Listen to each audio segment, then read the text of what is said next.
From the center of the galaxy, both sides of it, this is ForceCenter and Star Wars Explained. I'm Ken Knapsack. Hey, down there is Alex Damon and Mollie Damon. And Joseph Scrimshaw's here, and we are doing a collaboration episode here in promotion of Dead Media, the major motion picture, coming your way very soon, Joseph. Yes? Almost yes. I don't think I can quite say major motion picture. Hopefully, a major indie motion picture. But yes, thank you all of you for doing this special episode. We're going to talk about Star Wars on physical media because this major indie motion picture, Dead Media, is about a haunted DVD. It's the story of a troubled young woman and her aging hipster uncle.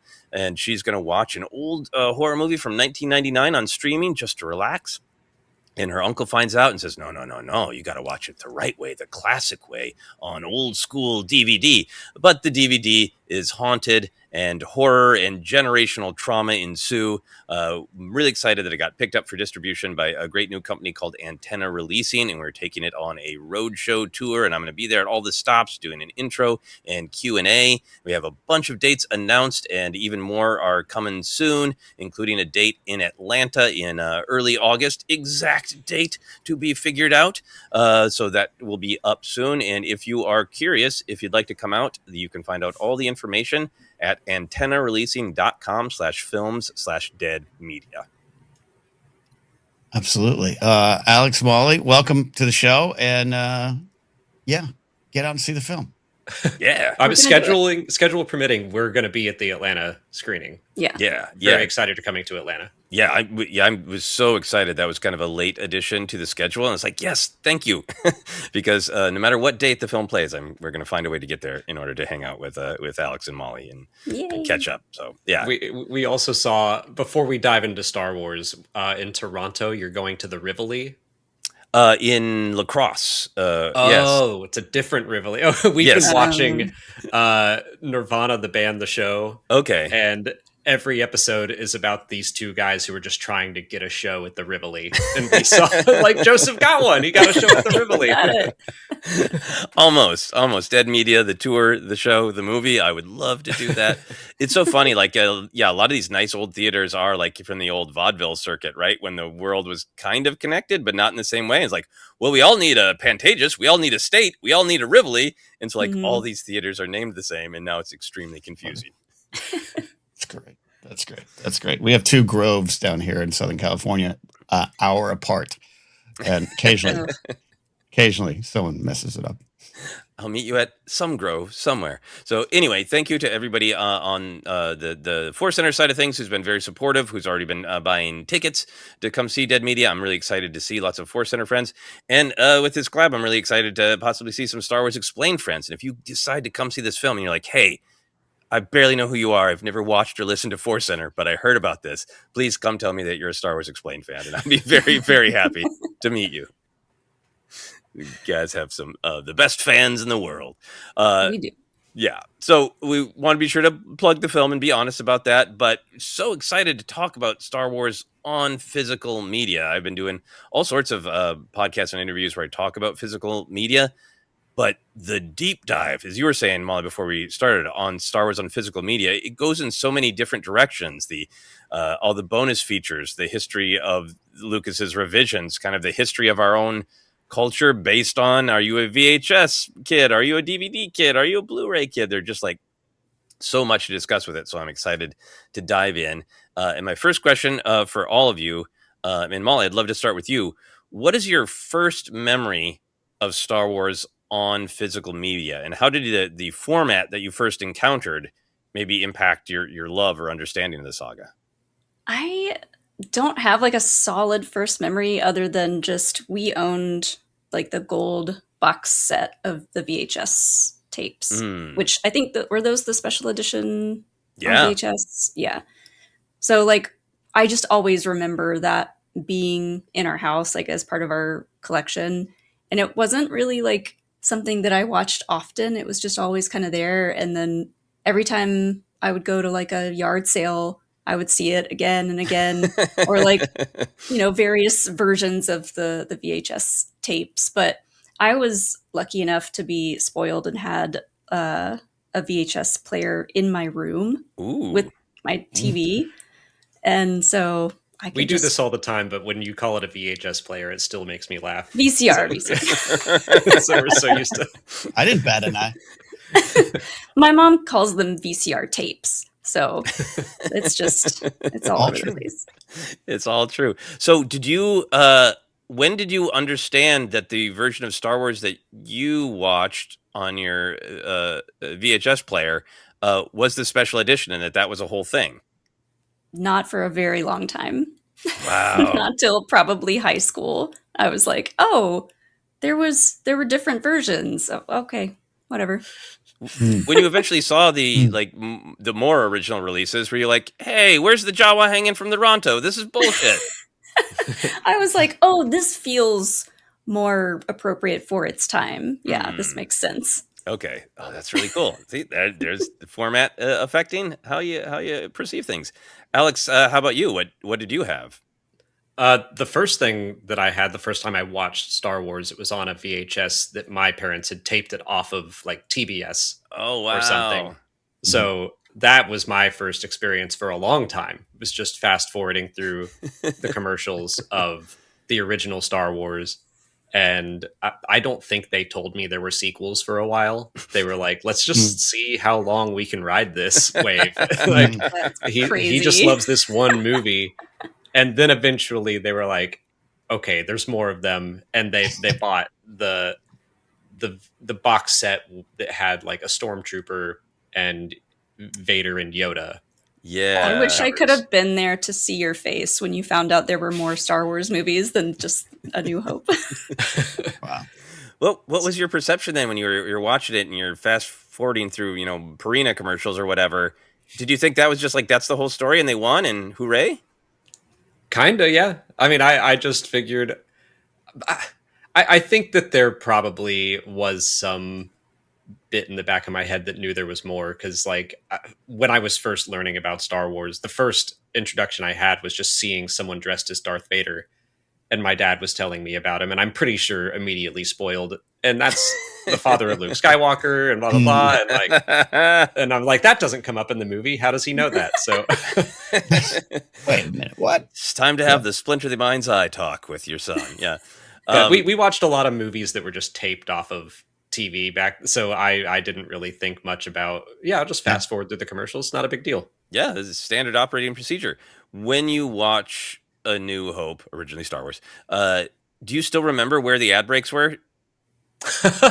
Yes, I can remember some of them. Like one of them was right after the Tusken Raider comes up and scares Luke, and he falls down, and then they cut right after the scream. Okay. I could probably go through and pick out where some of the stopping points were, but I remember that one vividly for some reason. This is one of the things I love about discussing physical media and, the way things have changed. Like fast forwarding through the commercials was like a pain in the ass and like, oh, it's an interruption to the flow. And like, now I'd give anything to know what was the commercial right after the Tusken Raider. Is it like, and then now here's Yo Play Yogurt. Like, what was it? It's so fascinating to me. Probably Wolfman and Donna for Atlanta Gallery Furniture. That was a big one. Local icons. Well, that sounds pretty good, Wolfman and Donna. Wow. Ken, I know your story of, you saw Return of the Jedi first, and then you were introduced. So what was the beginning of your physical media Star Wars adventure? Same as Alex, and ours was Cal Worthington and his dog Spot, a big local car dealer in LA that went up to even my neck of the woods. Yeah, mine was TV. There was no reason to buy physical media in my home. It was we tape it off TV for free, and if you really want it, we go rent it. And that's kind of how it was for a long time. I've said this before too. I kind of remember the commercial breaks. You're right, Tusken Raider, even though different network or different, I'm sure they still found the same spots. Right when Vader and the probe, the torture probe, go into Leia's cell, and the door slams shut. Oh, and coming back from one of the commercials, it's the Luke sand speeder just kind of bipping along as they're looking for R2. So that's kind of my memory. That was it for a long time. And then it was maybe around my birthday. you'd go rent the original trilogy, and that was my connection to physical media until I got this set for audio listeners. I'm holding up the original trilogy VHS set. I got this myself in college or late high school. It's early 90s. So I never had it as a kid. Never had it. Never had Star Wars at home other than you got the TV copy. What else would you want? And that was just of Star Wars, not Empire or Jedi. Yep, correct. And there was a big thing. I had obviously seen Jedi, saw New Hope as a kid, 1-year-old. Obviously don't remember it, but I saw New Hope because of the TV version. And I, for the longest time, had not seen Empire. And I was like, there's another one there. And they're like, yeah. And I was like, there's another one. And it's like the middle one.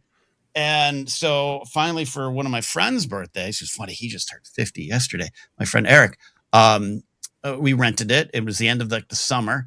And I sat there and watched it. I got and one of his cousins showed up, and I got really angry that they were there and threw a fit until he was kicked out of the viewing because it wasn't part of my that. He's not supposed to be there. This is for me. Yeah, and that's how I watched Empire. So didn't own it. Didn't own it until I was like 17, 18 years old. That's a great way to watch Empire. It's a dark chapter in the saga. Get out of here. Yep. There's always somebody's cousin just hanging out. Get out of here. Why is Marty here? Go back to Minneapolis. He was from Minneapolis, Joseph. You had sent some representative. Like, get out Marty from Minneapolis. Yeah, no. Marty from Minneapolis. I might know Marty from Minneapolis. Yeah, I might have gone to school with him. Who knows? Yeah, I think I had a kind of a similar journey. I saw Star Wars. I have now figured out on its 1-year re-release that came to the small town that I was born in, Brainerd, Minnesota. And then, was cognizant enough the build up for Empire and the ads, and like Empire was everything because I was very, very aware of it. And we got to go on my birthday, August 17th. And then we got to go again on my brother's birthday on November 2nd. So I know exactly when we saw Empire in the theater when we lived in Portland, Oregon. And then really, we didn't have a VCR or a VHS player. So it was just like, they're in books, they're in records, they're in action figures. You don't get to see them. Then we saw Return of the Jedi. And then my parents still either couldn't afford or just out of some weirdness would not buy a VCR. But for my birthday, I want to think in like 1986, they found out it was pretty cheap to rent a VCR player as well as the actual the tape. So we rented a whole ass VCR player and went through all the work of hooking it up to watch only Return of the Jedi. And we started watching it on my birthday with my parents. And we got through all of Jabba's palace, and my brother and I were just like, again, and we just rewound and watched the whole Jabba's palace sequence until my parents got frustrated and left. And I think eventually we watched the entire film, but I just remember rewinding of just like, I have the power to watch Luke do the flip as many times as I want. It was just like intoxicating. The power of the rewind button, man. Yeah. Where did you rent the VCR from? It was like it wasn't a national chain, but it was like a sketchy 7-Eleven. Like as a kid, I was like, hey, I wonder what's behind that curtain. And then now I'm like, I know what's behind that curtain. It was like, here, you can buy some beef jerky on this side of the store. And then some sketchy guy, named Bill who smells weird will rent you a VCR, It makes us sound so old, but yeah, we had movies to go, and next door is a restaurant or place called Jake's Take and Bake Pizza, and it was a great combo. And yeah, you go there, and you'd rent. Yes, kids, you'd rent the player too. You'd get the tapes, and you'd take the. We couldn't afford a VCR. What do we live in that? What are we, Billy Carter in the White House? We can't do this. And yeah, that was my experience too, Joseph. It was like, you get the whole thing, and then you spent a whole Saturday watching as much as possible. Because this was all you had till next year. Yeah, if you were lucky. Yeah, and then so then I was the same as you, Ken. Of like that was it. Then the VCR renting days were over, and I've mentioned this. Eventually, when both my brother and I were in high school, he got pissed off that my parents wouldn't buy a VCR for some reason, and got a job at Dairy Queen to buy a VCR, and he finally bought one. And we bought the individuals of that edition that you have, Ken, of the I think the CBS Fox, not the original ones, but the slightly later ones. Which leads into the next question I want to ask you all, and Alex, I want to start with you. So I think one of the interesting things about physical media and our relationship to it is there's obviously the film itself and access to it, but there's also like the packaging, and you develop a relationship with the fonts used on the back of the package and all that. So I'm curious if you kind of had a relationship with the actual packaging of your early physical media once you got to own it, and if you kind of put it in a like special place of respect or worship, or how is your relationship with the actual box? The gold box, the same one Mollie had, that was the one that I had. Yeah, more of a, this felt holy to have. It was the special editions. It was gold or silver if you got the widescreen. But why would you do that? I never understood widescreen back in the day. But at the time, it was like gold, and Ken had it, the slip cover that came out, and then the gold tapes inside. That's the one that had a special place on the shelf where everyone could see that we have Star Wars. That's the one I remember the most. Yeah. So did you then watch it a lot? Is that when you started to really, really become obsessed once you owned all of them? No, I was well obsessed by the time my parents finally showed me Empire. And then like it was, I feel I got into Star Wars at the perfect time around like 94. Because we knew the prequels were on the way. We knew the special editions were on the way. Then I got to see them all on the big screen. I didn't care about Greedo and Han shooting. Like, that didn't bug me at all. I was just glad to see Star Wars up on the big screen. So I didn't really have any thoughts either way. I was just excited to be able to see it. Yeah, however many times you wanted. So I was fully obsessed. Yeah, awesome. Mollie, when did you you owned it from early on, that box set? Did you have a relationship with the actual packaging? Did you spend time looking at it, or have it in a special place, or what's your relationship there? I do remember, like, in the living room in my parents' house, they had one of those like big entertainment center furniture pieces, and like the TV and all these like random shelves and stuff. But like most of our VHS tapes and eventually DVDs were like underneath with like cabinet doors in front of them. But then there was like a select few tapes and box sets that would like go out on the actual shelves. And I remember that was on one of the actual shelves. So like, yeah, the box set is nice enough looking to display. So it was a display piece, I guess, in our living room. And I remember that. What else did your dad want up there? I'm curious, like Deer Hunter and Star Wars and Jeremiah Johnson. And Jeremiah Johnson was definitely up there. We had all the George Carlin tapes of his specials, and those were up there. Oh, yeah. I saw those at a very young age. Probably shouldn't have, but there's worse. There's worse than what he's got to say. The Deer Hunter. yeah, pretty intense. Yeah, that I really remember those VHS, and I think I kept them in my room. I think we didn't have great display space in the living room, and I didn't think they would be respected. And I wanted them in my room. Collect a lot of dust. Yeah. Well, and just like so, the CBS Fox ones that I had, they were also pan and scan, which I didn't know. I had no idea. They had a big picture on the back, and then a little insert pictures with this red diagonal border.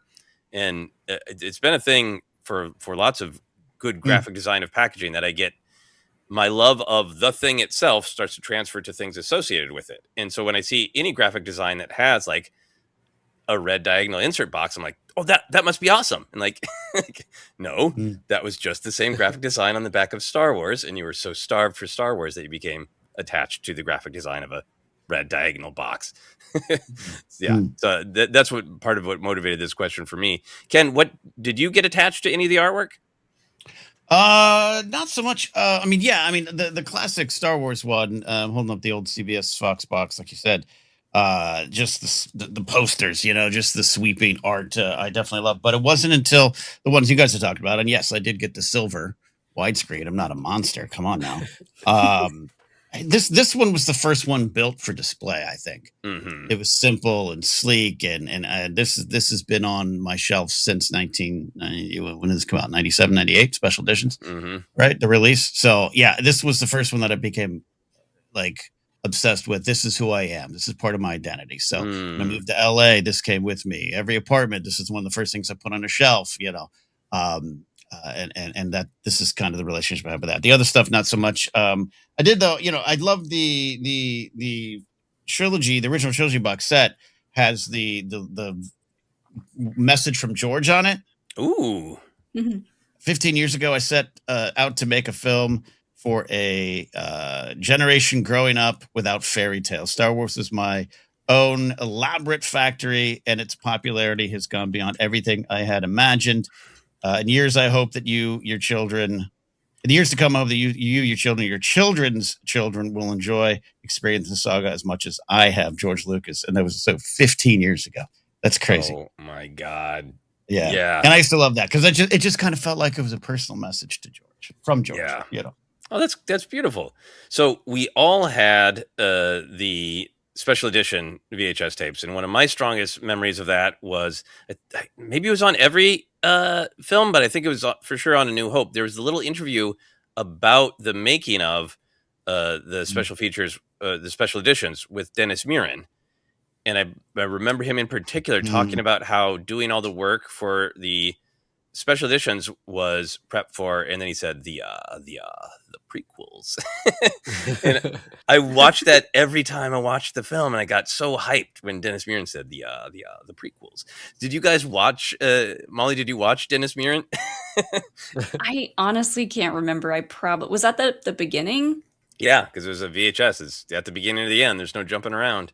Yeah, I probably fast forwarded past it as a kid. This guy. Yeah, I didn't want talkie guy. I want Star Wars. How about you, Alex? Did you watch Dennis Muren? Yeah, I remember that, and I remember as we were like getting closer to 1999, just watching that. Not the movie, but just like knowing that they're coming and someone's working on them. Yeah. It was like good reassurance. Yeah, they're coming. How about you, Ken? Did you watch Dennis Muren's intro? I do remember that. Yeah, absolutely remember that. Yeah, and the countdown to 99 was intense. So anything you could get from it was amazing. And again, with the lore of Star Wars, you see like Dennis Muren. That's like an all-star coming to show up at your movie. So that was always fun. Yeah. And I love that inclusion on that because I think it leads us into what DVDs will become with all of the bonus features, and you're really, really getting a peek behind everything. So we want to move into the land of DVD. Ken, what was your first Star Wars DVD? Did you run out and buy Phantom Menace? Yeah, I got it right here. I got original Yoda's on this one. Every saga has a beginning. Special features. Man, look at this list of special features. Disc two. over 9 special features right there. Disc 1's got commentary from George. When's the last time I listened to the commentary? Yeah. I know, man, I might do that today. Yeah. And this comes with a DVD ROM web link to exclusive Star Wars content. It is, probably just like a GIF of Jar Jar or something. I didn't have a computer, so yeah. I remember it being a big deal when the VHS came out of Phantom Menace like a year later, and we had a party, and it was with a bunch of people who were grumpy about the film, but like, let's give it another chance. It's been a year, and they were still grumpy, not as grumpy, but then by the time the DVD came out, they're like, we're good. So I had a Phantom Menace DVD party all by myself. Did the VHS one come in like a bigger box with like a cell of the film? Yeah. Yep, exactly. It was like in some ways I think kind of like the last. I mean, VHS would continue, but in some ways I think that was the last I remember of like a big fancy VHS hurrah. Like this is a premium, and that was the year 2000, and then DVD blew it all away. Alex, did you get the Phantom Menace DVD? Was that your first Star Wars on DVD? Yes, for sure. I remember having the VHS and getting the DVD after. We probably got a DVD player partially because of that. I know we had like miscongeniality before episode 1, but I'm sure my parents were like, "This is going to be big, and he's going to want the DVD." And Just the idea of special features at all was so cool, even if it was just the trailer is on here, but everything that came on that DVD was so amazing. And even I think they added like scenes to the pod race. Mhm. So it was almost like kind of like a special edition. Yeah. Yeah. Extra special edition. Extra special edition. Yeah. Molly, did you have the DVD or were you not that into it at that time? I did have it. I don't think I asked for it. It was just, I know my dad would always buy DVDs from Sam's Club. And so I think he just bought it for himself. But I think one of the discs is Darth Maul. Like the that red and red and black with the eyes, like a really close up of his eyes. And I do remember that being really cool. And I was like, I love that disc. Yeah. Disc art was so cool. The special features on all the prequels, but especially episode 1, like there was like hours and hours of entertainment on a DVD that just that doesn't exist anymore, and it's so sad. We were watching because we knew we were doing this. We have the Attack of the Clones DVD still, so we put that in, and like all the menus and stuff. It's animated from one thing to another, and Molly was like, "Someone made all of this. Someone did this." It's like I miss DVD menus. Well, it's that's part of what we're trying to do with this this roadshow is make everything around a film like special and an event again. Like so the roadshow, I'm doing intro and Q&A and giving away a disc, and then when we eventually make the physical media of Dead Media, we're going to make sure that it's robust, because there was this window when the DVD started coming out where it was like, oh hey, people will buy these if we load them up with stuff. And there was that golden window where they were just like, it feels almost like the studios were in competition, where like George Lucas is like, I'm not going to get beat by whatever they do for the Matrix. I'm going to put on even more stuff. So almost like this great bonus features nuclear arms race that led to all those prequel discs being, just beautifully over the top with the amount of stuff. Yes, I think the thing that I would miss most about all that stuff is the truly experiencing the film. The Lord of the Rings ones are spectacular. And I had a chance through a friend of our of the show, Daniel Falconer. He introduced me to his buddy Michael, who's produced and directed all of the Lord of the Rings behind the scenes extras and everything. And I just was like, "This, you're a god. You're a god." Yeah. I sat and I spent just as much time with that stuff than the films. Yeah. So you guys watched Attack of the Clones DVD this weekend. I remember, with all of them coming out, the prequels, but anything on DVD, the fancier the menu was just like, wow. Because I just used to put in a VHS and, watch some fuzz as it starts to try to play, and maybe there's a trailer or a warning from the FBI or whatever. But that just like, oh, I'm driving and I can go wherever I want and I can go from Naboo to this to blah, blah, blah. So fantastic. And it is kind of funny now with time when I have put in a prequel DVD, and it's like, takes a long time to go from watch the movie to watch the deleted scenes as we, slowly, impressively travel. What was it like to watch those menus that used to be super fancy, but maybe now feel slow?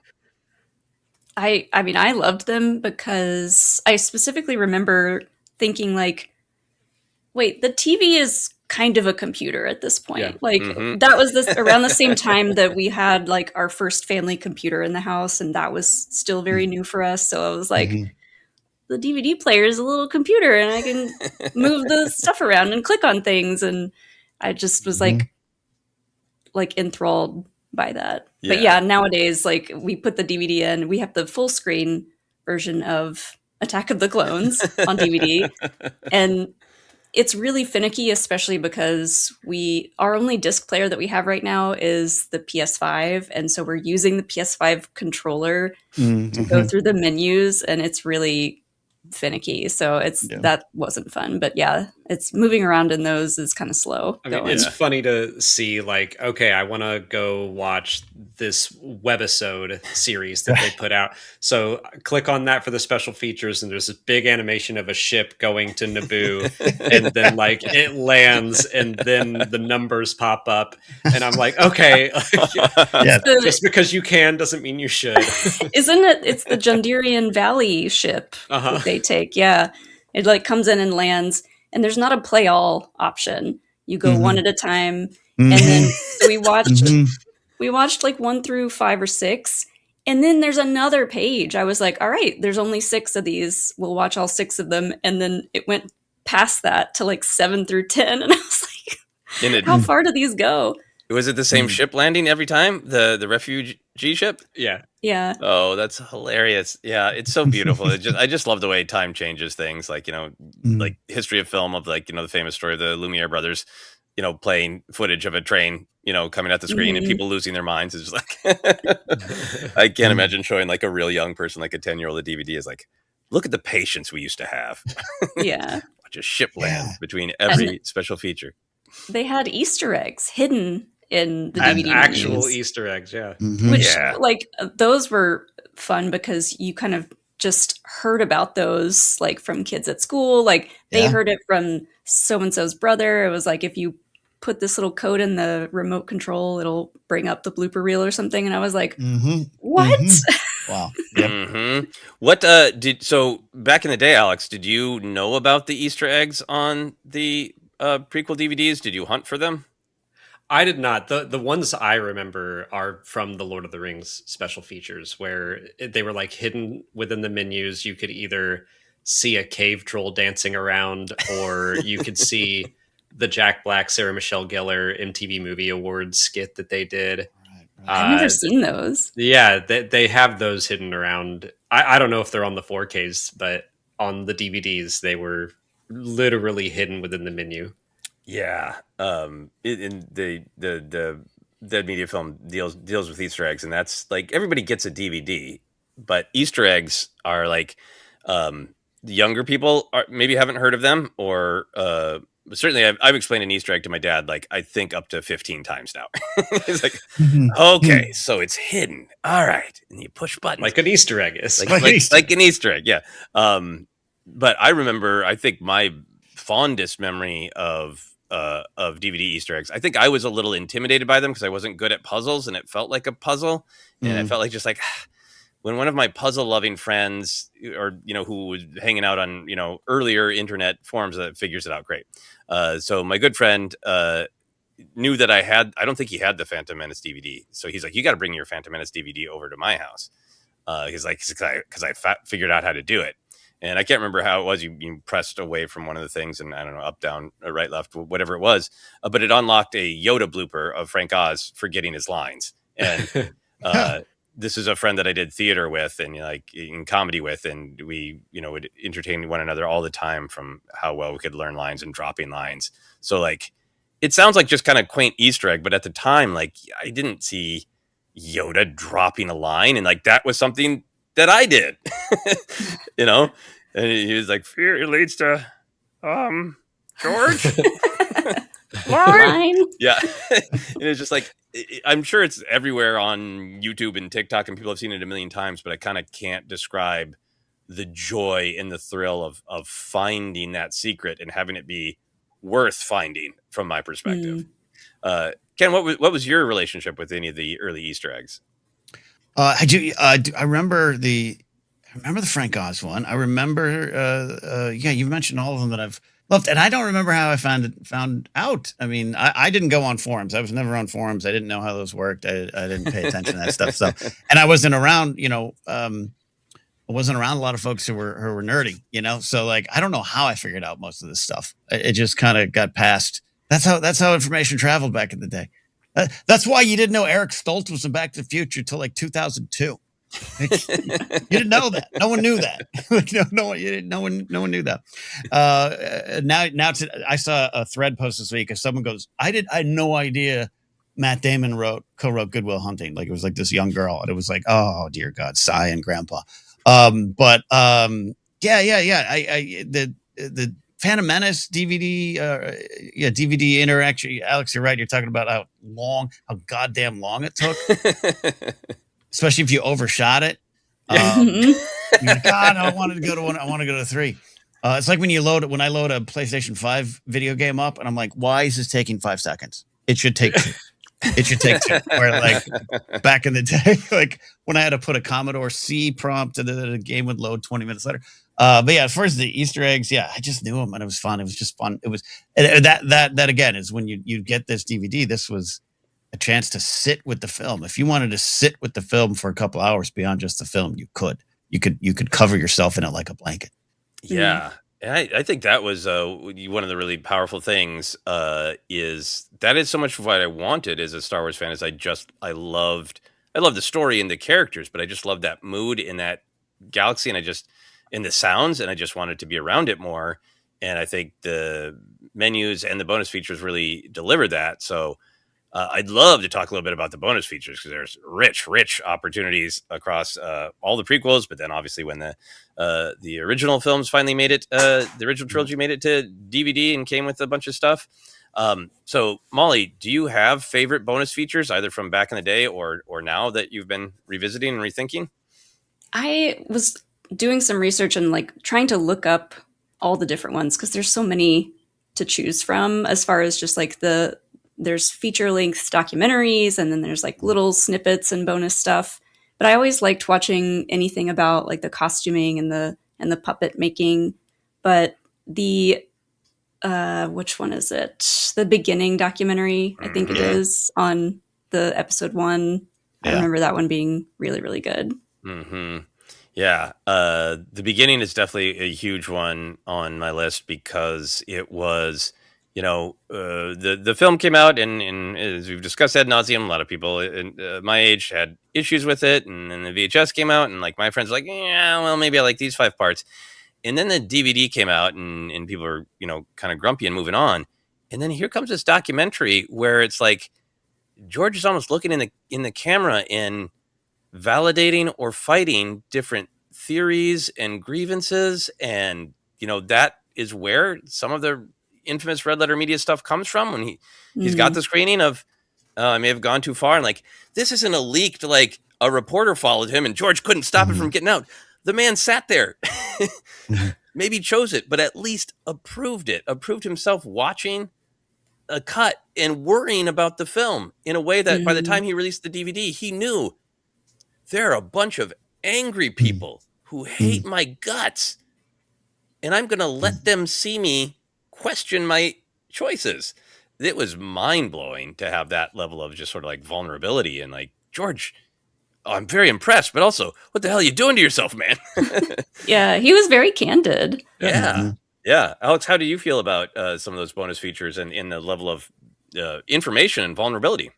Yeah, I was also going to bring up the beginning. I remember loving that when it first came out, and Rick McCallum being at a screening and saying, "This is effing awesome," and I was like, "You can't say that. This is Star Wars." Like, I like vividly remember that for some reason, but yeah, like I never thought about it on that level that you just described because I had no problems with the movie. I was 12. I loved it. And he's like, I may have gone too far. And I'm like, maybe you didn't go far enough. I don't know. Counterpoint, George. Yeah. One of the things that we watched, I guess it was one of the web shorts or part of one of the documentaries on the episode 2 disc, was literally they had a bunch of models of alien heads in front of George, and he was choosing who Dexter Jettster was going to be. And he was looking through all these, and he like had 2 that didn't get picked, and he was kind of like, it's between these 2. And I think was it Doug Chang?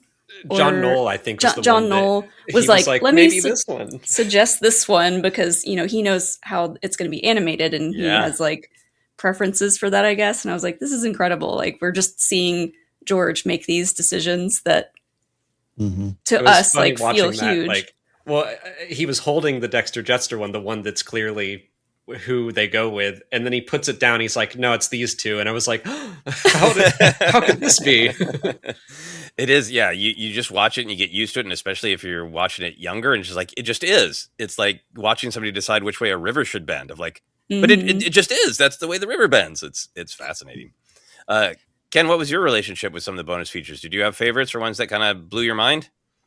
I mean, the Revenge of the Sith had a lot of deleted scenes, right? It had a lot of the stuff that is now celebrated. The Padme storyline and stuff like that. I remember that stuff. The little thing of Hayden donning the Vader costume was on there. Attack the Clones, but yeah, it does go to Phantom Menace. I think the beginning is, I think, not only just in terms of DVD special features, that's pretty crazy, right? A full on doc, but I still think it's the best doc. I love a Director in the Jedi. I think that one is spectacular.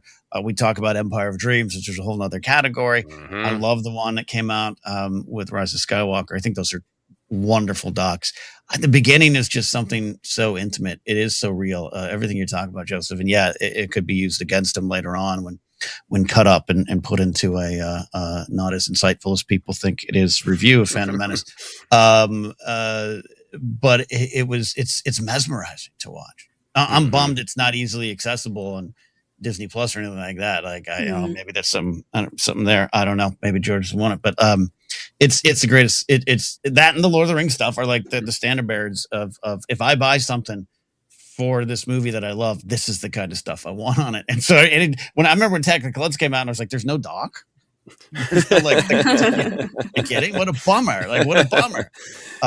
It's just fantastic, and the stuff you're talking about too of George just going eeny meeny miny mo. Let's pick this one. And you're right, Joseph. These are the things that we hold. The lore.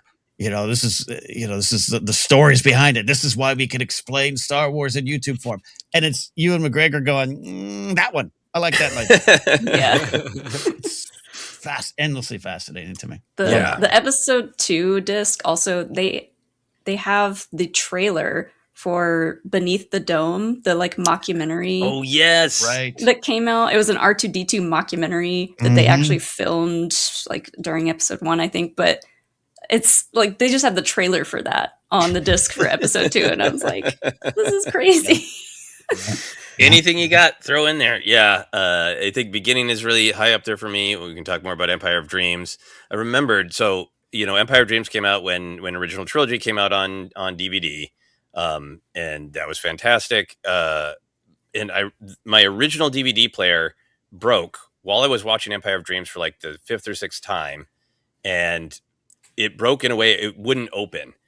And it's funny to think back now of like, that doc is like a Bible to me. Like I need that Empire of Dreams doc.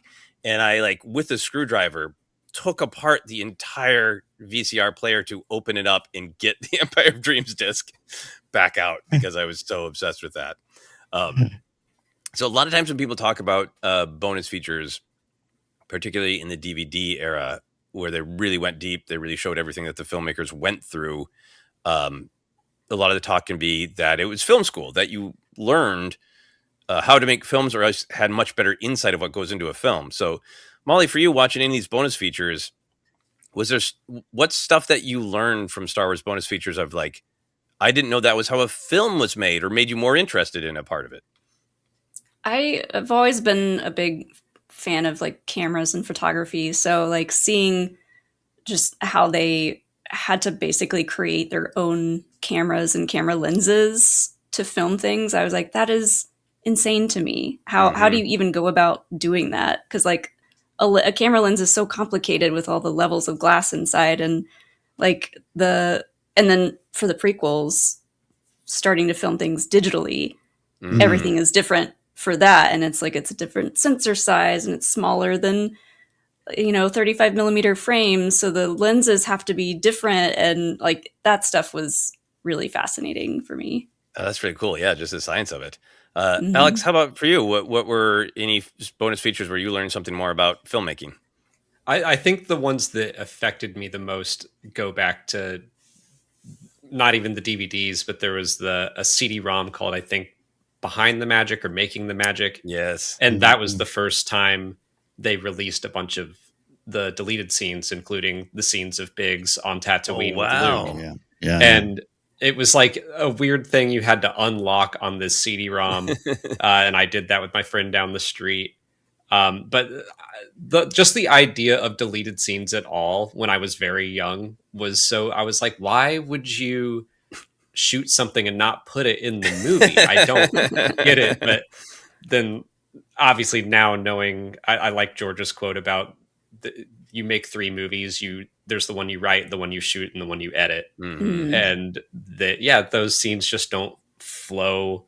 They don't fit with the rest of the movie, so they cut Biggs out. Fine, but I just always am a sucker still for watching deleted scenes. I always enjoy seeing like the what if.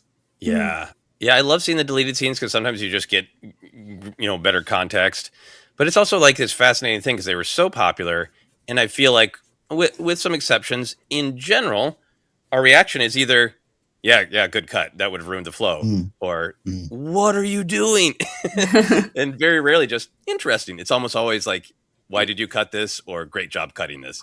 We all suddenly kind of become filmmakers at that point and decide like, they shouldn't have cut that. Yeah. That is one thing I think is really interesting about stuff like The Beginning or the Lord of the Rings special features is that they're so thorough that I do think that some people think that because they've watched them, they're now film experts and they know how everything is made front to back. And so why did they do X, Y, and Z? And that's maybe the downside of such thorough special features. It's like creating these armchair experts. Yeah. When you take Dexter Jettster from just like he is a thing that is because he was presented to us to a choice that somebody could have got wrong, I think, yes, that does invite some of the world that we live in today. I understand people analyzing the choices because filmmakers make choices, but I think we enjoy things better at first we just watch it as stories and instead of a series of choices that were perhaps incorrectly made. Right. Yeah. I think one of the biggest special features for me, and I don't know if you guys watched that one on episode 2, is I think it's titled Films Aren't Released, They Escape. It's got a real Ben Burt focus. I love Ben Burt, but that was the first time I knew what a Foley artist was for old radio, but I didn't really understand that, like, oh, people still do that old radio stuff where you just got like a sponge and a hammer and you're making sounds live. And there's the 2 women on there who are making the gross sounds of the Cahoons who are squelching along trying to kill Padme and kissing their own hands for the kissing scenes. Like, I love that. And Ben Burt is trying to sneak a little comedy in by making R2 snore, and George just kind of is like, nah, it doesn't work. And Ben Burt's like, well, this is what happens. I think there was a clip that came out maybe on Skywalker Sound's social media like recently where they were talking about the sounds from, I think it was Raiders of the Lost Ark, and him talking about like the sound of them opening the Ark was the back of the toilet piece. Yeah. Just like sliding on concrete. And I was like, in another life, I would love to be a Foley artist. That just sounds like so much fun to me to just like pick up random objects and be like, what does this sound like? Yeah. Out of all the different things that I got to do working on the film, some of that sound design stuff is the most fun because it's the closest to just being a kid playing. And you still have time pressures, but you're not like on set with a bunch of other people. Like for me, I was just like, there's a lot of stuff like I am alone in my apartment and I can take my toilet lid, and a hammer and a fan and do whatever I want and just play and see like what weird noises can I make without hurting myself, Imagining you with a microphone and a hammer just going around your apartment. There was one time where I got desperate. It's like, I need a loud hitting sound. That was desperate. I'm just like, what can I hit in my own home? Very dangerous. Yeah. Ken, what bonus features did you get a better insight into filmmaking? I think actually I have to go back to from the VHS from Star Wars to Jedi, which is the making of a saga that I love, and this was the first kind of There was the one that was aired on TV in like '83 that was hosted by Carrie Fisher. I remember watching live, but this is a different one, and this really goes into it for the first time. And I'd already had magazines that focused on it and everything, and it was just blown away by some of that stuff. The what now was like kind of almost storyboarding the speeder bike chase was like counter action figures on models through like trees made of cardboard tubes, and I was like, I could do that in my backyard. Like I could do that. So I'd take out my GI Joes and I'd go shoot still photos of them in the wilderness. No, not good. Yeah, fascinated by that stuff, and so that was that, and then it continues to go. I'm still both fascinated by the process of film, and sometimes you're all talking about the Foley stuff. I remember first time I really was learning about that, particularly in my short time in film school, and it almost was too much of the magic taken away from me. Especially when you realize like a lot of movies have voice matching from voice actors. Like we couldn't get Steve Carell in for that day, so that entire scene is so and so. I don't know. I slightly feel cheated. Like, of course, like what? I have friends that do that stuff, and I'm like, you that whole scene was you, like, and that kind of takes some of the magic away. But at the same time, like you said, Molly, like I don't know if I'd be good at it, but there's something kind of fun about like what would that do? Let me try that. And so I love that kind of stuff. As far as learning filmmaking and everything, I think it's just learning that it was the entire process. As I've joked here, and Joseph knows, like wanting to be a director. I wanted to be George Lucas at one point in the '80s, and I thought that you just stood on set and pointed and talked to actors. And getting to film school, and the first thing was like, all right, here's the different kind of lenses, and I'm like, I'm out. I'm good. I'm good. I love that you're sharing the positive side of seeing all these choices, which is, I think, seeing that like no one came down from on high and anointed George Lucas or Ben Burtt. They were curious and they played and they learned. In that idea of like, I can go out there with my action figures. I think that is empowering. And I think the Foley stuff I get really excited about, because I think in general sound design, anybody can pick up a piece of tinfoil and play with what sound it makes and imagine what it sounds like. And not to take anything away from the people who it's their career and experts, but it's such like you can learn cinematography by just playing, but there's a lot, the technical stuff, like anybody can grab things and make sounds. And it's such an entry point to just like getting back to the play of it and remembering that anybody who wants to do this and put up with the stress can also have the fun and play. I think it's really, really cool. It is funny watching the stuff from episode 2, because George will talk about filming and he's kind of like, I get to film this, but then it goes to the digital creators and they have to do most of the work. And he's like, I'm just doing this thing over here and they got to do all the work. Yeah, he's fascinating on the Attack of the Clone stuff, because I think that he took all those slings and arrows for Phantom Menace, and I think there's a little bit of F y'all, I'm doing what I want. Energy from George. Yeah. Definitely. Yeah. Amazing. So one of the things I wanted to talk about with the history of physical media, the history of Star Wars physical media is also the history of changes to Star Wars. As we know, there have been changes to the original trilogy throughout its release, different sound mixes, swapping in different alternate takes from different actors. Like if you start to dig into those Wikipedia pages, this has always been a project in motion. But once you start getting to the DVD releases of the prequels, then you really get into like what we saw in the theater in Phantom Menace that's not what's on the DVD. The changes are minor. Some of them for Attack of the Clones are a little bit bigger and weirder. So Molly, how do you feel about that? The DVDs beginning this like history of the alterations. I guess, I mean, I always just thought of it as like, if that's the change that George wants to make, then I can't complain about it. But like I said about the VHS set that I had, I didn't realize that those were special edition changes from the originals at the time. So it's never been something that's really bugged me that much. But now that, streaming is a thing and streaming versions of things get changed and no one really knows what they took out or what, unless they go and look at the physical copy. That bugs me. Mm-hmm. Yeah, Empire That of Dream literally happened to us the other day. We're rewatching Battlestar Galactica right now, and we finished an episode. I was like, hold on now, but there's like 2 or 3 scenes that we did not see on Paramount Plus that I know are on our Blu-rays. I thought I was going crazy. Yeah, did you do a like deep dive to find out if it was like for length or technical reasons or? Yeah, it was something like it was an extended episode when it aired. Okay. Because it was a season finale. And so at some point they edited it for time for some international market, and that's the version that's on streaming. And I was like, so what? weird. There's like 3 important scenes that got cut. That's amazing. Yeah, I haven't file transfer error.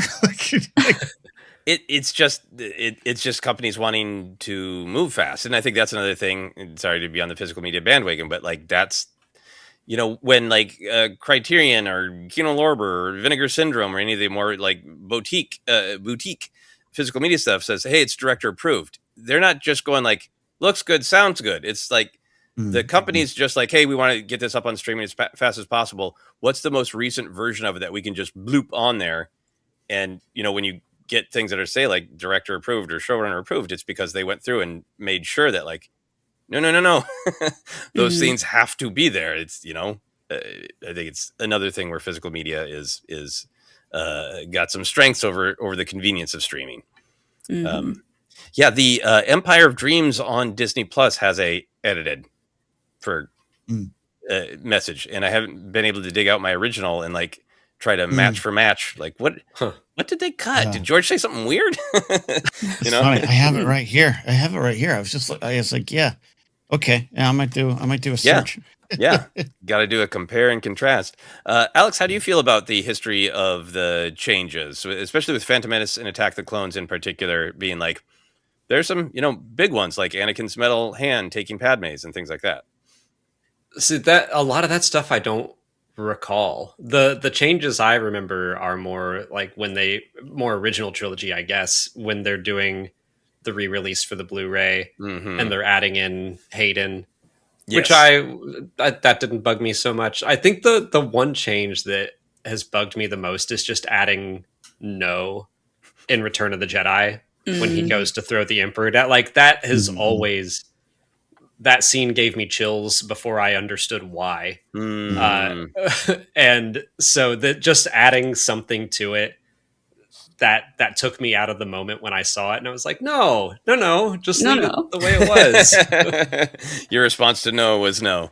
Yeah, and there was a back and forth over the auditions with Luke yelling no when he jumps off of the the precipice there in Emperor Strikes Back. So the Krayt Dragon screams. Oh God.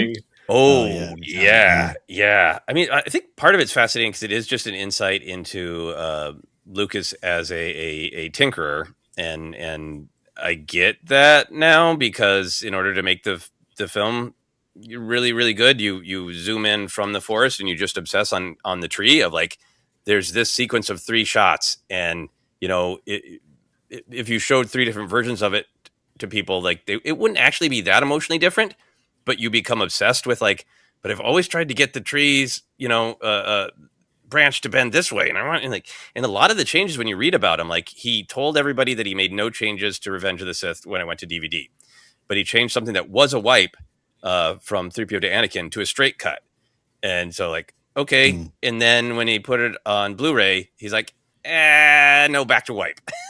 So it's literally him just going wipe, straight cut, wipe, and like not those big ones that make a difference, like the nose that have emotional meaning and context for us, but like things that you have to be playing both versions at the same time to even notice that he made a change. Ken, how do you feel about that, of just like the psychology of making those kind of changes? That conversation goes to a lot of sweats, because I understand hey, we got to preserve a film as released, and it should be, you know, it belongs in a museum, and there's something about that I agree with, but I'm always going to defend George, and have done it quite drunk and loudly at bars where it's like, no, he gets to do what he wants. It's his piece. Paul McCartney gets to release a non-Phil Spector version of Long and Winding Road. he gets to do that because he wrote the damn song and he didn't want that version out, and it got like that's to me like that's what it is, and it goes beyond George. George takes the heat because of the biggest ones, and he's I think the biggest the poster boy for changes. But like I'm a big fan of Last Mohicans. It's one of my favorite movies, and Michael Mann at one point switched it, changed it. The version that's out there is different than my even original DVD one, and he talked about it. He was like he took out some of the humor. He made it a lot a more serious stoic film, which was already a pretty serious stoic film. But he took he added some scenes, and I have both versions, but no one gives Michael Mann any heat that I'm aware of how dare you take away our original Last Mohicans.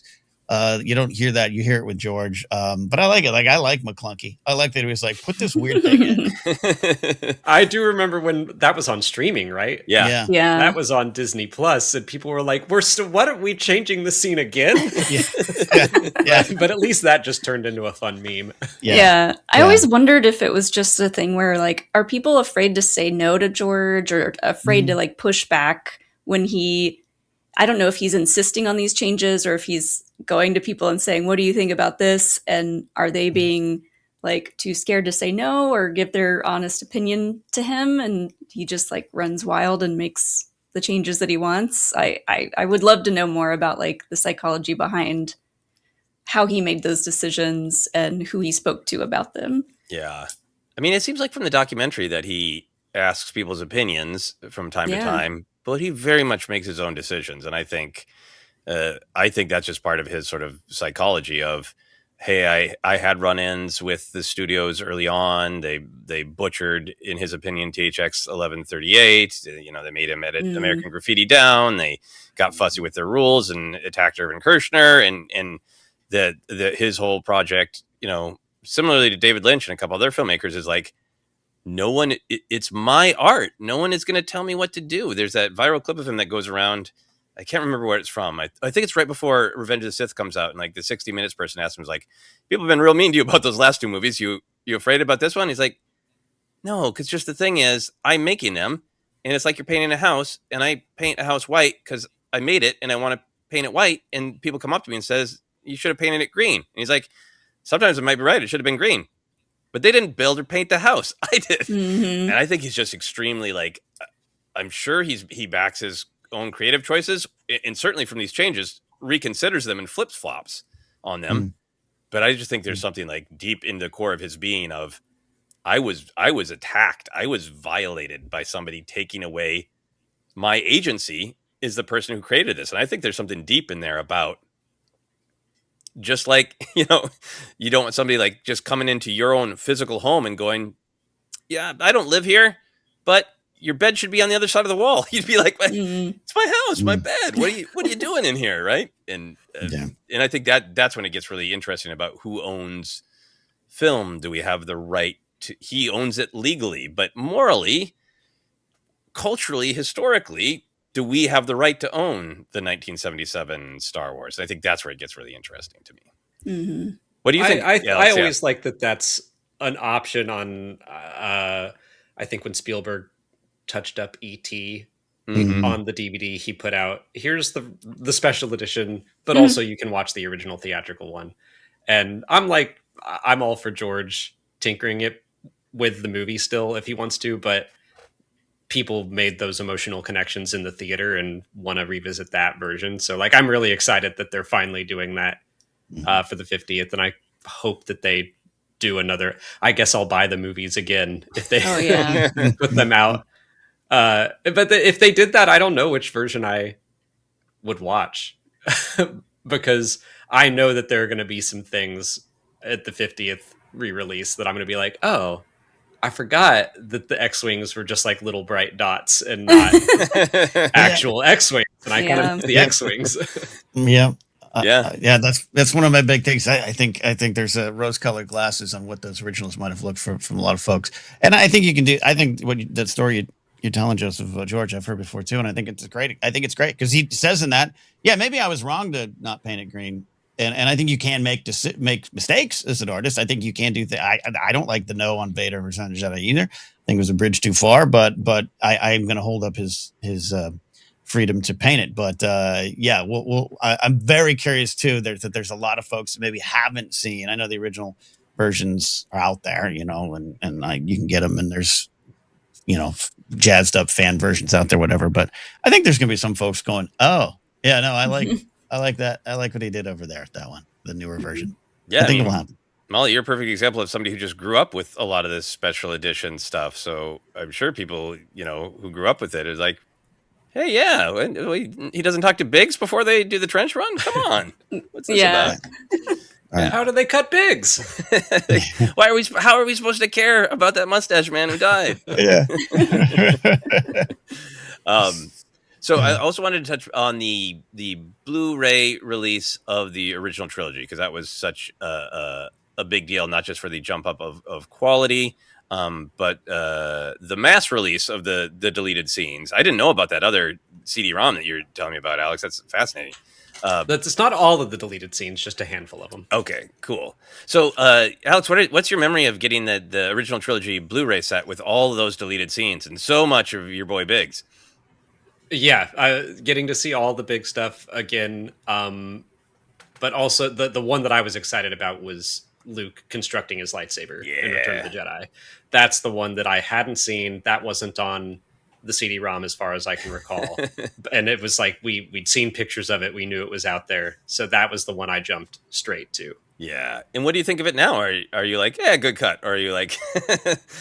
Yeah, I think it was good to cut it, because it's more fun to not know what the plan is, that R2's hiding the lightsaber. Mm-hmm. They don't quite make that explicit in the deleted scene, but like to just see him shoot a lightsaber out and he catches it and it's green now. Like all that stuff is, I think, better preserved for the movie. Save it for that moment and not the deleted scene. Yeah.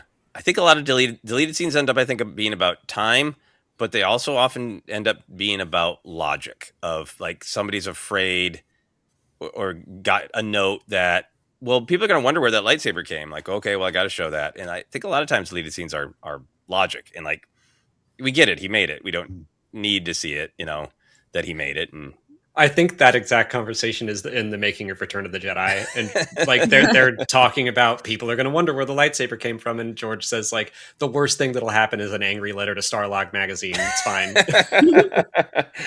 Little did he know half of our culture would become angry letters at Starlog.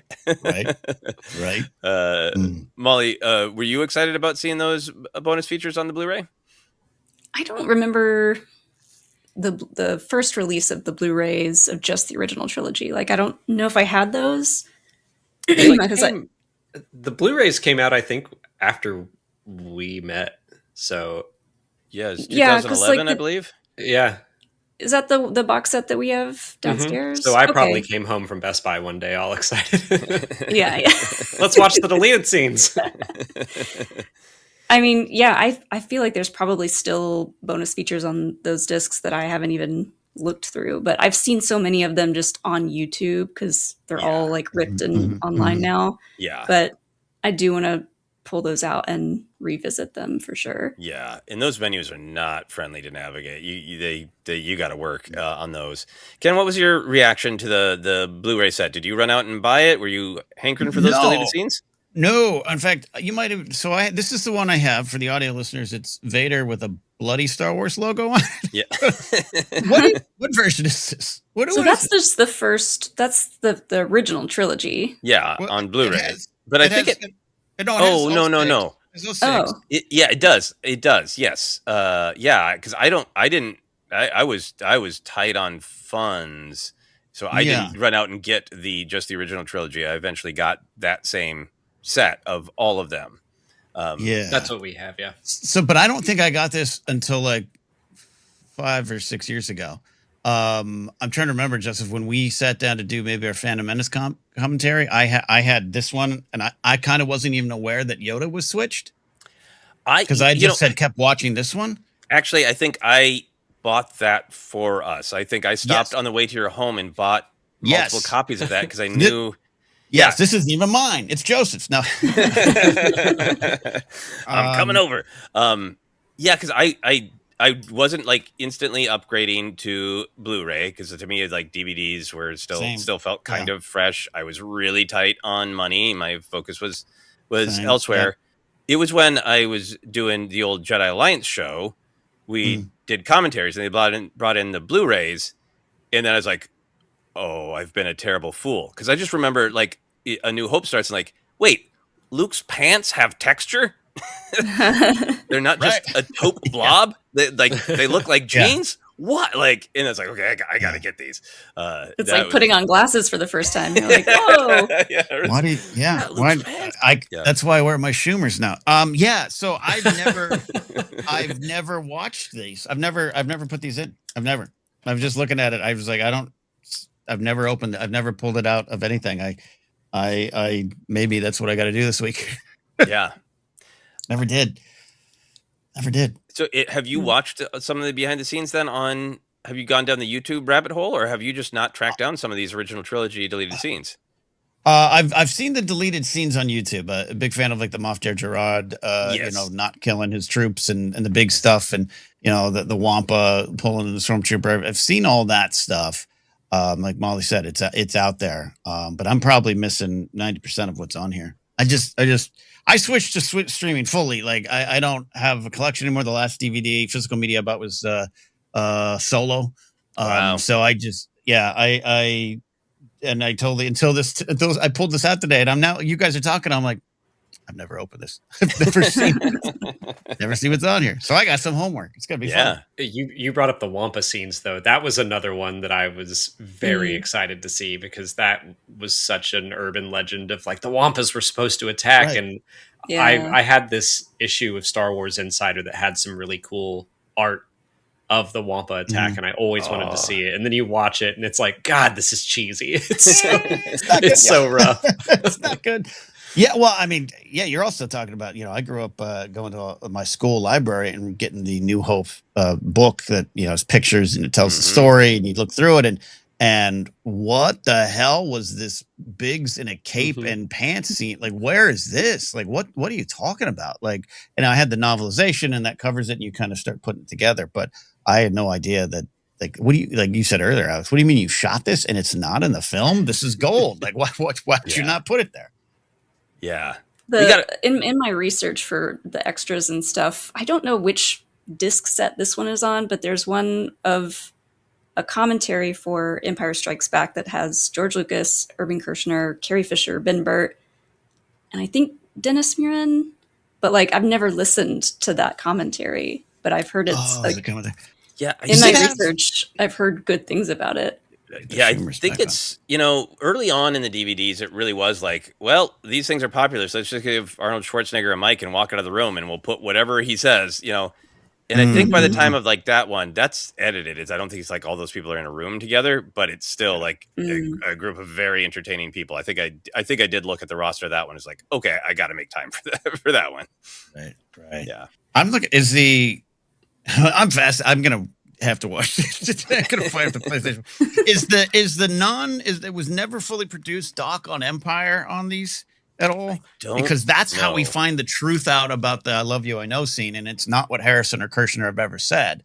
They're both misremembering and telling the wrong tale. It's actually on the doc because they have Carrie mic'd, and Irving and Harrison got together and talked about the scene and made that decision. And it was never, I'll say go and you say what comes to mind. They talked about it. And when Carrie found out, she was fucking pissed and went up to him and was like, how dare you do that to me and not bring me into the discussion of the scene? And it's on this like Empire doc that never really made it to air. Wow. I'd love to track that down. And that's because in researching stuff, when I was writing about it, that came out that's the actual scene that the story, the Empire Dreams version, they're both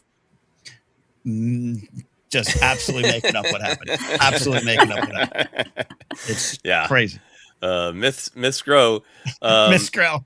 Before we move on from the deleted scene conversation, I do want to check in on everybody with the Biggs deleted scene from A New Hope, because I think it's like a pivotal turning point of Star Wars, because it really grounds everything. you get more information about how the galaxy works, with how the rebellion actually works, and it's out there. And Luke's understanding of the Academy versus being in the Empire versus the rebellion, and the fact that Luke's a little tipsy from borderline underage day drinking at Tashi Station would have grounded Star Wars far more in the real world than the mythic. He's a young kid from small town anywhere dreaming of a future too. He's so bored he's day drinking and begging his old cool pal to get him the hell out of here. It's a different vibe. I'm fascinated by it. Mollie, how do you feel about that scene? I don't remember when I saw it for the first time, but I'm sure Alex showed it to me for the first time, and I was just like, what is this? I've never heard of this or seen this before.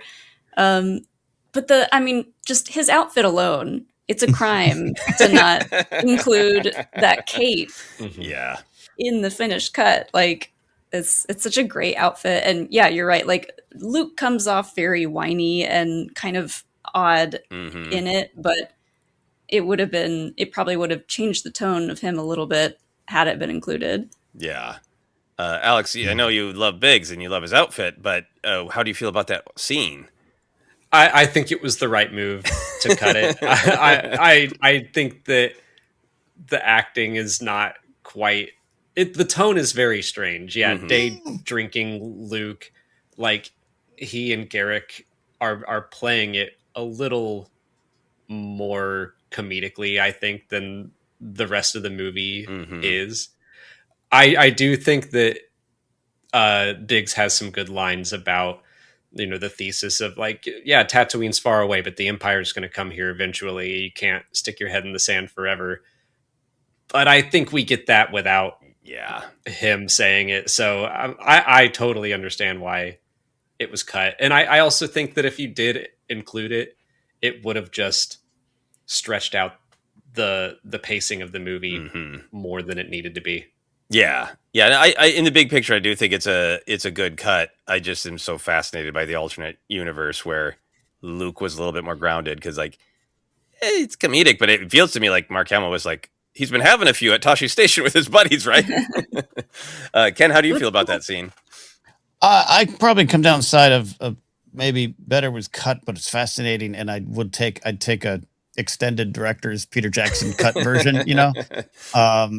It's been a bit since I've watched the scene. Yeah, the performance wasn't the best for me. There's also, how do I say this? There's some sweetness between the two of them that I picked up on. That's a little different. And it matches Biggs' outfit. I don't know. It's but it's I again in being fascinated that the scene existed, kind of reading about it in the novel, because the novel has it all there.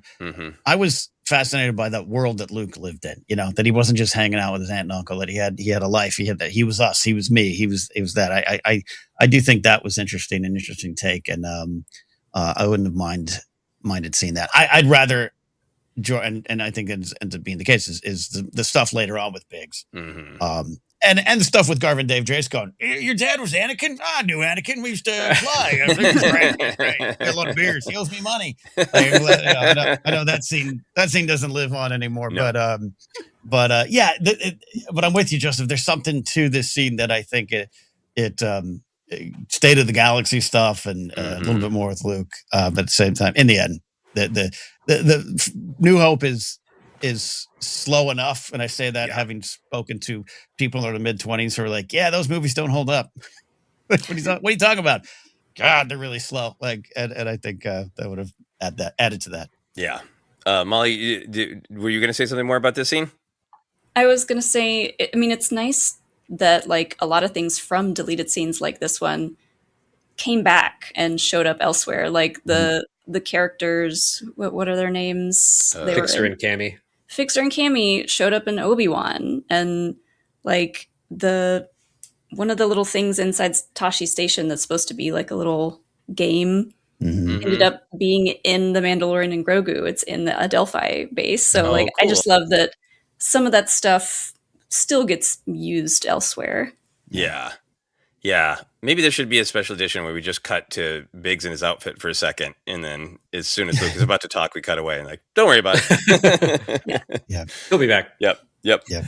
As we head toward the end of our journey, I do want to check in on the modern state of Star Wars on physical media. Obviously, we're in the streaming age. Disney Plus is meant to be streaming.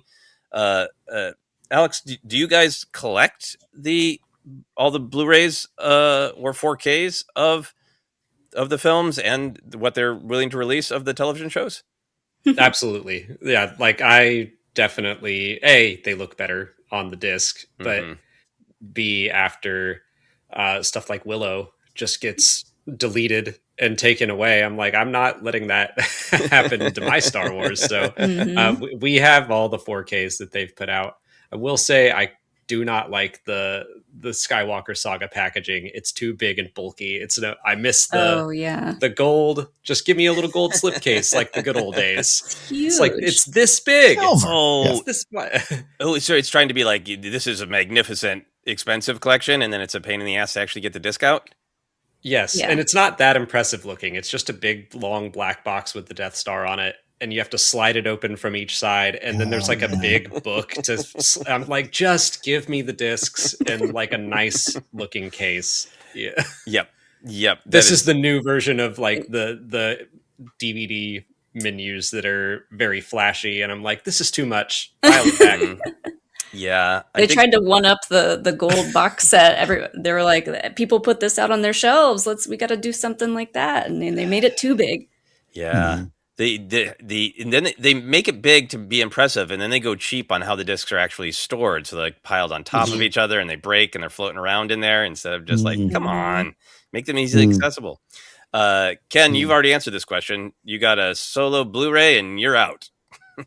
Yeah, I want to be clear. Like, you're all citing reasons that are really frustrating. I think there should be choice. I understand there might be cost and stuff in making some of the stuff, and we know Sony just announced no more PlayStation games. Like that's a real bummer. Is a slight small word to describe it. What happened with Willow is outrageous. It's disgusting corporate behavior.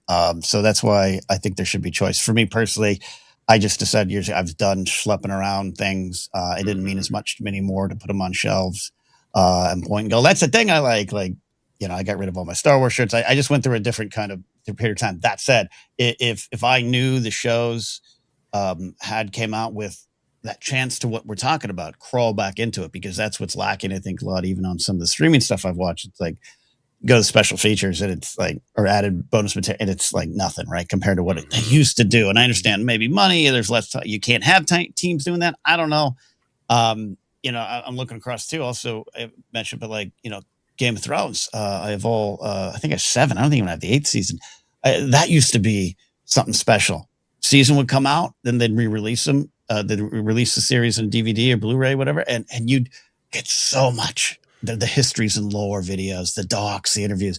I would kill for that with Night of the Seven Kingdoms or and the House packaging was different houses. Oh yeah, I go to Best Buy to get the Greyjoy ones because I love the Greyjoys. Go get a Stannis one over here. So when I say it's just a personal choice I've made to go down. The changes, the music, the music, the rights changes and everything, like that's the stuff I miss. So if I was to find out they released Kenobi and it's got all this, I'm back in the moment I can afford it. Absolutely. Yeah, no, with all the physical media talk I've been doing, it is inarguable that the space issue is the downside of physical media. But I love that you brought up that the bonus features are not as robust, and I think just much more, as we've all talked about, everything is much more tightly controlled. I mean, we get George opening himself up to, extremely angry people pointing at the screen and screaming, "You admit it, you made bad choices."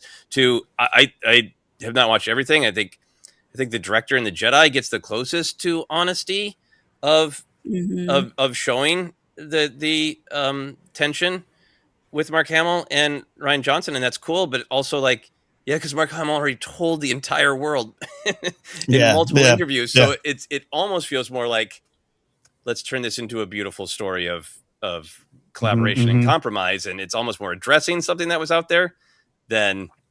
We haven't seen it. I mean, George Lucas probably would have put out a disc that showed Harrison Ford's leg breaking under the door in slow motion. That's right. I forgot. Right? That's There's part of it. Yeah, there's some vulnerability in the Rise of Skywalker documentary. There's some moments where Ryan is talking about feeling pressured on time and making some quick decisions about the choose a knife and things like that. So there's some of that. Oh, but JJ, excuse me, yeah. And then, but I just rewatched Kenobi, and it's got commentary on one episode from Deborah Chow, and that's about it. So I just wanted to throw that open to you, Mollie. Any thoughts about the sort of the lockdown on more insightful bonus features? Yeah, I'm just not really sure why it's not done as much anymore. If it's just a time thing, like, are they just trying to crank things out and they're not spending as much time recording these interviews and like the making all the behind the scenes stuff? If they're just like they've hit this kind of like formula of making things and churning them out like quickly, that all that other fun behind the scenes stuff just gets skipped over now, and that's just like really sad. Yeah, it's like they don't want to celebrate the art anymore. Like the Lord of the Rings ones, it's like, we're going to document all this stuff because so much hard work went into it and we want to celebrate it. And now it's just like, the movie's done, get it out. Yeah. I mean, they even did record a decent amount of stuff for like The Mandalorian, and those discs are pretty thin too.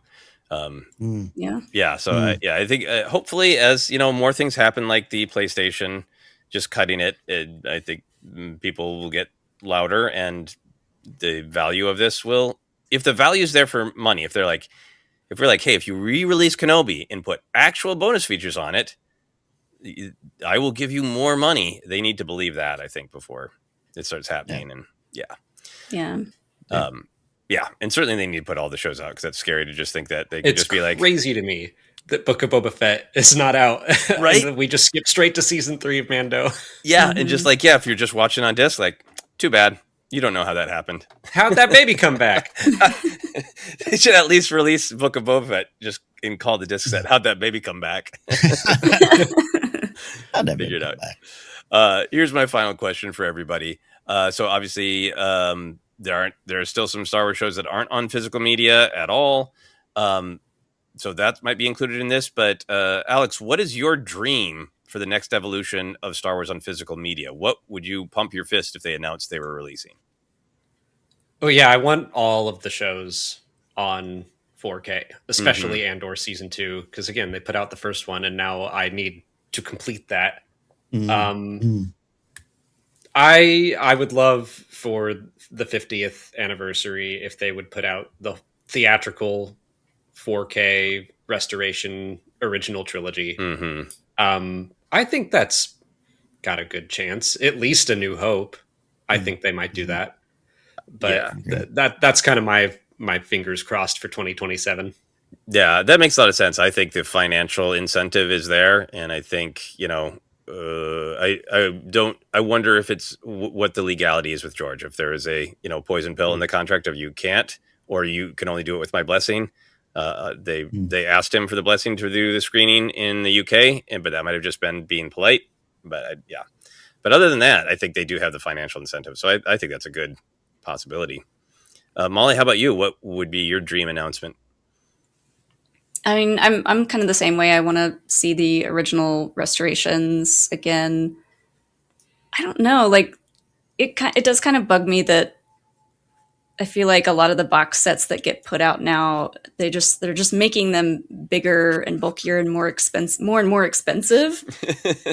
So maybe like something a little more slimline, like not as, maybe more environmentally conscious of like packaging and stuff, and something like that.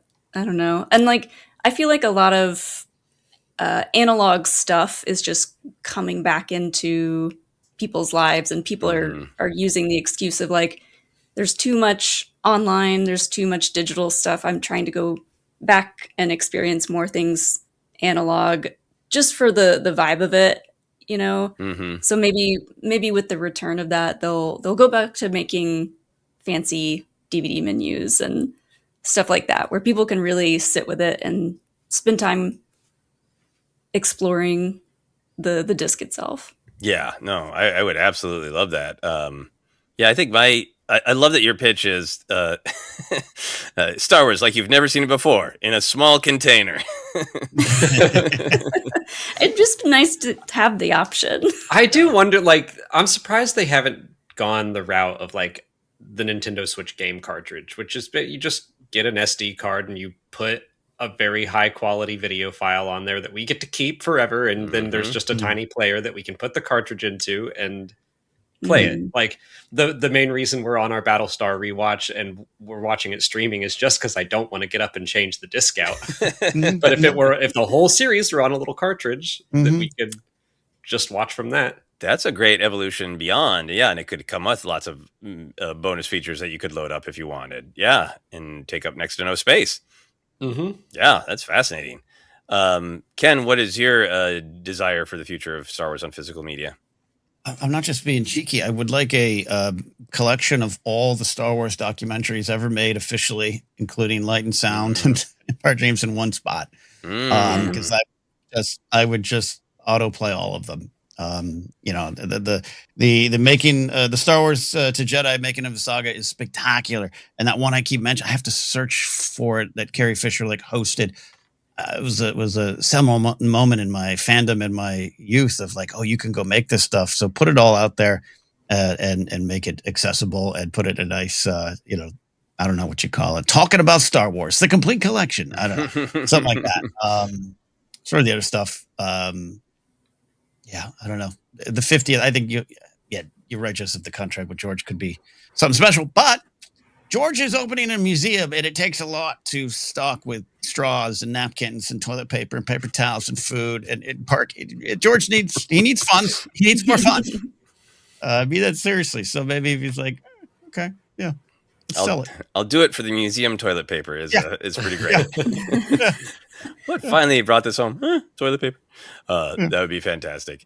I love all your ideas. I think, maybe not for the 50th, but maybe like the 10th anniversary, 2029 of the completion of the sequel trilogy, a new tiny box set of the existing Skywalker saga. And maybe by like 10 years after Rise of Skywalker, we're finally getting to the point where they could like hire an outside documentarian to go do fresh interviews with Ryan, do fresh interviews with JJ, with all the actors, and nobody's going to be mean necessarily, but to tell the truth, what happened, and because I think there is a sort of, I love the sequels as everybody knows, but I think some of our relationship to them can feel like they feel a little bit more distant because we hear rumors, but there's this veil pulled across them.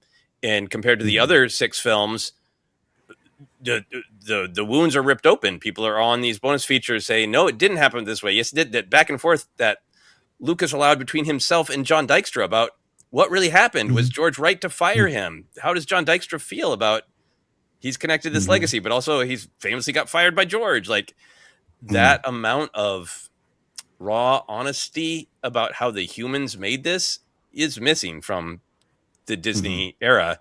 And I think it would actually be healthy to have an interview about Solo and be like, how'd it go? What happened? Alden, how'd you feel? Like, and I think with time, maybe that could happen, and it should happen on a very small box set. I would love that, because that would help me end a lot of arguments in bars. Right? Yeah. You want to hear what Amelia thinks? Do you want to hear what Amelia thinks? Here she is. Yeah. Any final thoughts as we wrap up on physical media and Star Wars, Mollie?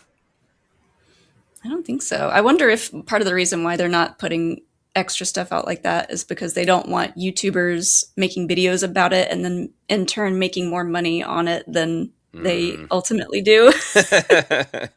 Yeah. Maybe they do think the speculation is good for all the talking. Alex, because now if anything does come out like a special feature, it's ripped and uploaded within minutes and free on YouTube to see, or TikTok now. Also true. Right.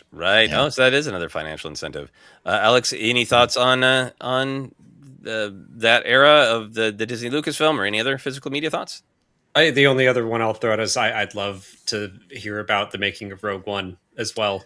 Yes. And just the reshoots. And I was kind of hoping for maybe 10 years, maybe they would do that. But I don't know how long these NDAs are going to go. But I would love to hear more about that, more about Solo.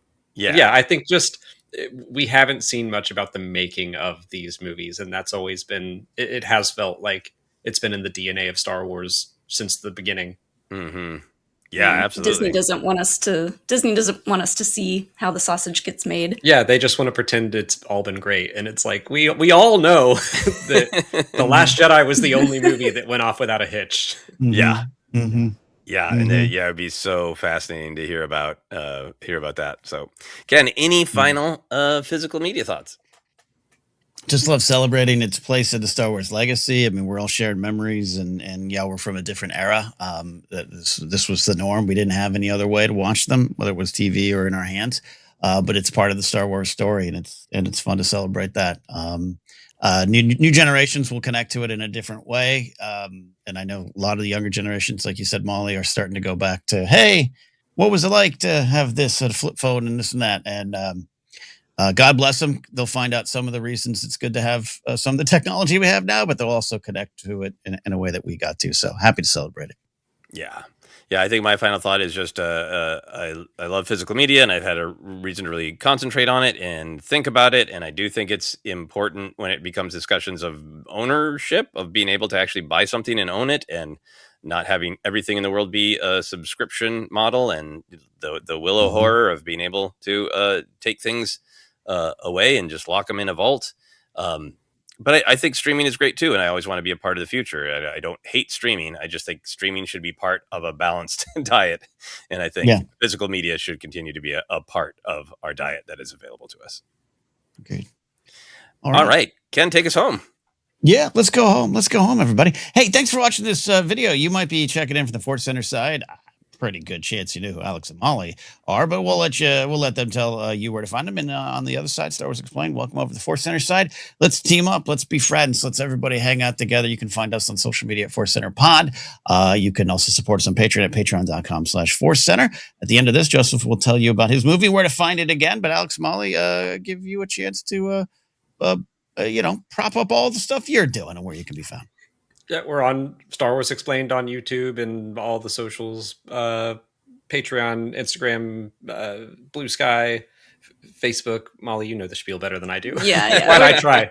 We're everywhere. We're everywhere at Star Wars Explained. Right now, a lot of the short form content is just all about Glup Shitos. So if you're into that and like random side characters, check that out. I watched that this morning over breakfast. Your Force Awakens Glup Shitos, and it was so fun. It was good as always. You guys put out the best stuff, but I just had such a nostalgia for 10, 11, 12 years ago, and learning about all these characters and what a different time it was. And Sedano Thano, God, it felt like 2015 again. So great video. Check it out there, everybody. Follow me at Ken Knapsack, my website, kenknapsack.com. If you're going to San Diego Comic-Con, I'll be doing a comedy show with Jen Sturger and Mark Ellis Thursday night, the 23rd, 7 p.m. You can get tickets on my website, or link to the tickets. Hope to see some of you there. Joseph, though, Dead Media is hitting the road. Let us know where we can go see you. Yeah, so the road show is kicking off in Los Angeles Saturday, July 18th at the Brain Dead Studios, and I'll be there, and a bunch of the actors, including James Urbaniak, will be there to do a Q&A, and then we are going all over the place, the Pacific Northwest, the South, the Midwest, the East Coast, and then we are ending back in my hometown of Minneapolis, Minnesota, where we shot the film on August 18th at the Heights Theater. And tickets for a bunch of the roadshow screenings are up, and more will be added. So you can go to antennareleasing.com/films/dead-media. And until then, I'm just going to be watching Glub Shido videos so I can retrain my algorithm to show me only those. Absolutely. It's great stuff. All right. So for Alex, Mollie, Joseph, Sedano Thano, and Grumgar, I'm Ken Knapsack. We'll see you next time here on ForceCenter and Star Wars Explained.